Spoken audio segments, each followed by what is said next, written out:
The Five Browns have wowed audiences in venues and on TV shows all over the world. The piano-playing siblings have had enormous success, with 3 #1 albums on Billboard's classical chart. But for years, they were keeping a dark family secret that would change their family and their own lives forever. Watch.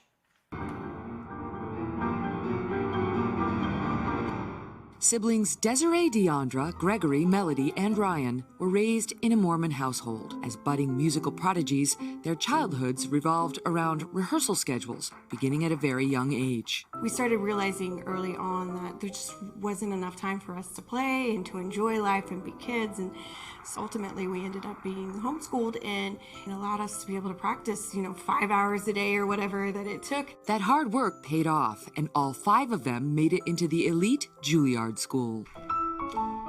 By the early 2000s, the Browns were racing up the classical music charts, taking the world by storm with their captivating ensemble numbers, performing, touring, and gaining international fame. My parents, I think they saw an opportunity, not only for their children, but for themselves. While they were often smiling on stage, the Five Browns say it was a different story behind the scenes.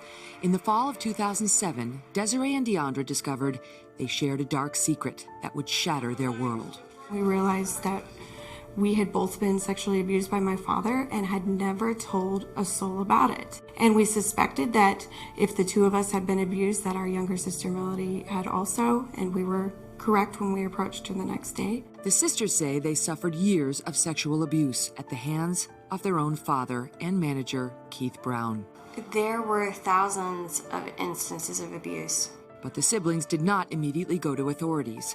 Instead, they held on to hope of somehow repairing their family. We did everything that we could think of, the 5 of us, to keep our family together.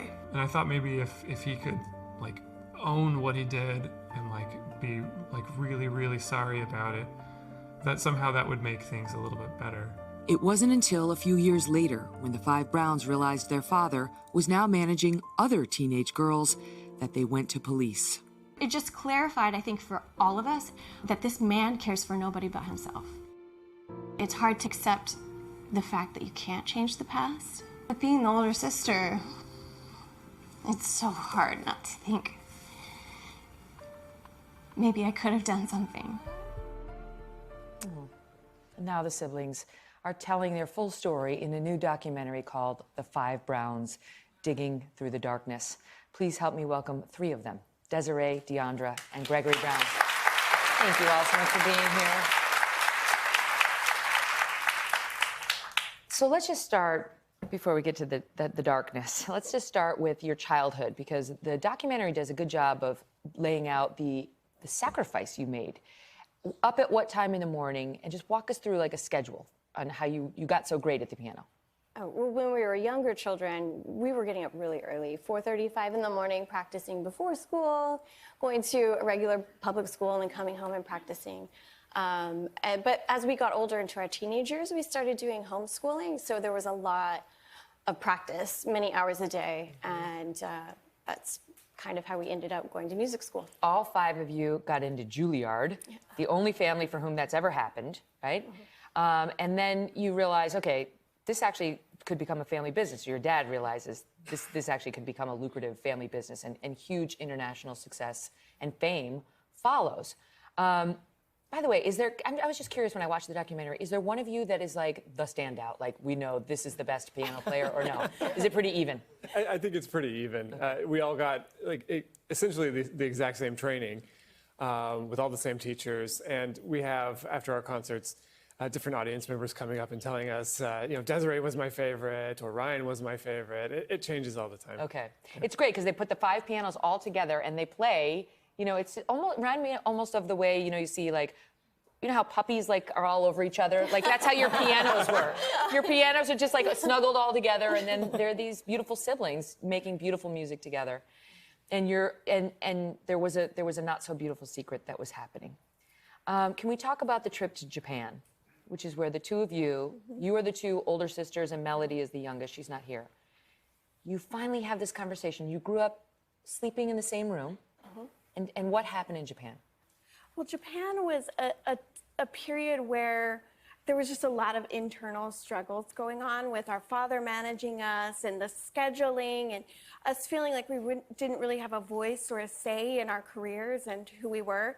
And so shortly after that tour, Desirae and I were sharing a hotel room, and we just were kind of talking about this internal struggle of what was happening within our family. And she point blank asked me if there was something that I hadn't had a chance to talk about before. And at first I just kind of discarded it like many abuse survivors do, where they just kind of, oh no, everything's fine, and try and gloss over it.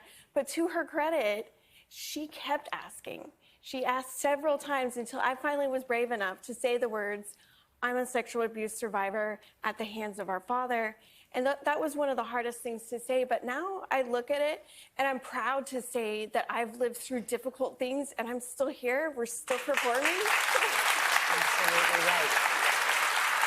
I'm sure in that moment, you're not picturing a triumphant moment at the end like this. No. You know, it's just this secret you've been shamed over and taught to keep private. So then you started talking, and things went from there. And when we come back, we're going to talk about how they tried to settle the scandal in private, but it did not go quite according to plan. We'll be right back. And we're back now with 3 of the 5 Browns, the musical group of siblings who, for a long time, hid a dark family secret. So you two put it together. You both confess to one another what your father had been doing and describe it in the documentary as thousands of instances of abuse. You go to Melody, and what happens? Well, we suspected that if the 2 of us had fallen victim to him, that she must have as well, and we were correct. And we tried for months and months after the fact to see if there was something that we could hang on to in this relationship with him, and if there was something that could outlast all of this. And eventually, over time, over years, really, each of us came to the conclusion on our own that it was a toxic relationship that we had to, for the sake of ourselves and our own healing, our own little families, that we had to just, set that aside and focus on ourselves. You did confront him and your mom, Lisa, and he admitted it, right? Yeah. She didn't deny it in front of your mother. No, he didn't. And yet still, she stood by him. She has stood by him, which once we found out from prosecutors that this is actually more typical for families to be divided and for the wife to stay with the husband, and that has happened in our case as well. It had to feel like another betrayal on some level, no? It did. I think for the first time in my life, I thought, this is going to be it. This is going to be the time that I have my mom's support, that I feel it no matter what. And so it was a really big realization to realize that I needed to go it alone without her, but still with the support of each other and our spouses. I knew that I would be okay. And also your brothers. So, Gregory, you did not suffer abuse, right? No. Right. Although your younger brother Ryan talks about your mother's physical abuse of him in the piano lessons. He right? does discuss that in the film a little bit, yes. But was there a moment where you hesitated, where you were sort of placed in a position of having to choose between your sisters and your parents? Yeah, it's kind of a complicated position to be in. And there's kind of a lot of mental internal conflict. Obviously, it's very clear what's right and wrong, right, with the situation. But the relationships themselves are a little bit more complicated than that. And so, I did as best I could to be there for my sisters, while also trying to talk some sense into my father. It didn't go quite as well as I had hoped. But yeah, I think there's an obligation for those of us who have not suffered abuse, who are close with somebody who has, to first listen and believe what they're saying. And secondly, be there behind the scenes for them in whatever way that you can be. They ultimately went to the police. And the catalyst for that was what? We found out that he was beginning to manage other young girls, and which totally went against the things that he had been telling us. admitting that it was wrong. And we told him we didn't want him to work with other young women. And so when we found that out, we realized that we couldn't trust him. But this wasn't just a family issue. Right, it wasn't a family issue, and we didn't want to look back years later and regret, somebody else being abused when we could have come forward. But that So takes we a did. lot of guts. I mean, to pick up that phone and call the cops, which they did. They did it. And we'll tell you the update on their father and on how the siblings have now started a foundation for survivors of sexual abuse. Next. And we're back now with the very brave and talented siblings behind the classical group, the Five Browns. We've got 3 of the children here today. So ultimately, the police stepped in and your father pleaded guilty. And tell us where he is now. Well, he's in prison right now. For how long? His sentence is for 10 years to life. Not sure how long he'll be in there, but yes, that's where he currently is. And one of the things that's been amazing is in the state of Utah, we were able to prosecute our father over 15 years after the abuse had occurred. So we look at things Because of the lengthy statute of limitations. That's right. And we look at what's going on with the Pennsylvania grand jury and several of these other cases where statute of limitations continues to come to the surface of these discussions. And victims need the opportunity to heal. We are able to be here and show what can happen after abuse if victims are given the opportunity to have time. Yeah, to have time.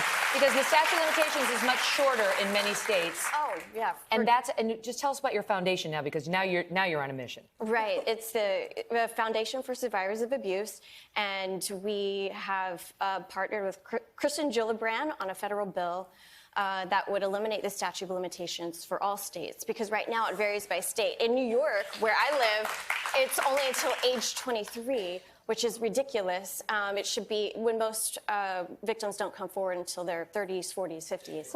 Who wants a short statute of limitations on claims of pedophilia or child rape or sexual abuse of a child?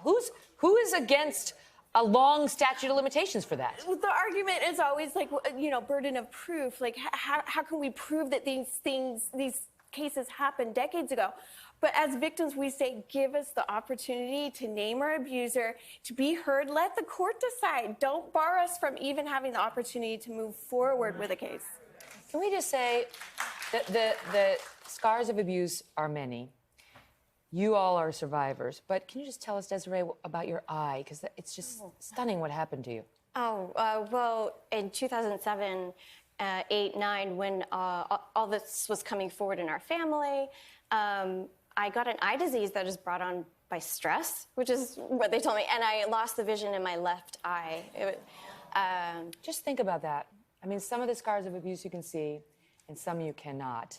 But you have fought on, and starting, next week? Tell us what your family's doing, the 5 of you. We're going back out on tour, like we love to do. It's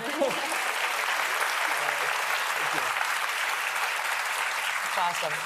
And the 5 of you are still as close as ever.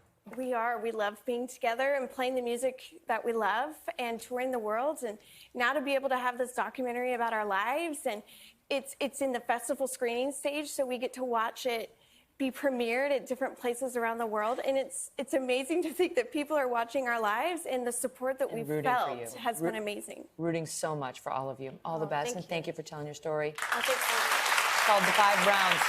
All the best to you guys. Again, the foundation and the documentary, more information at today.com/Megyn Today. Be right back.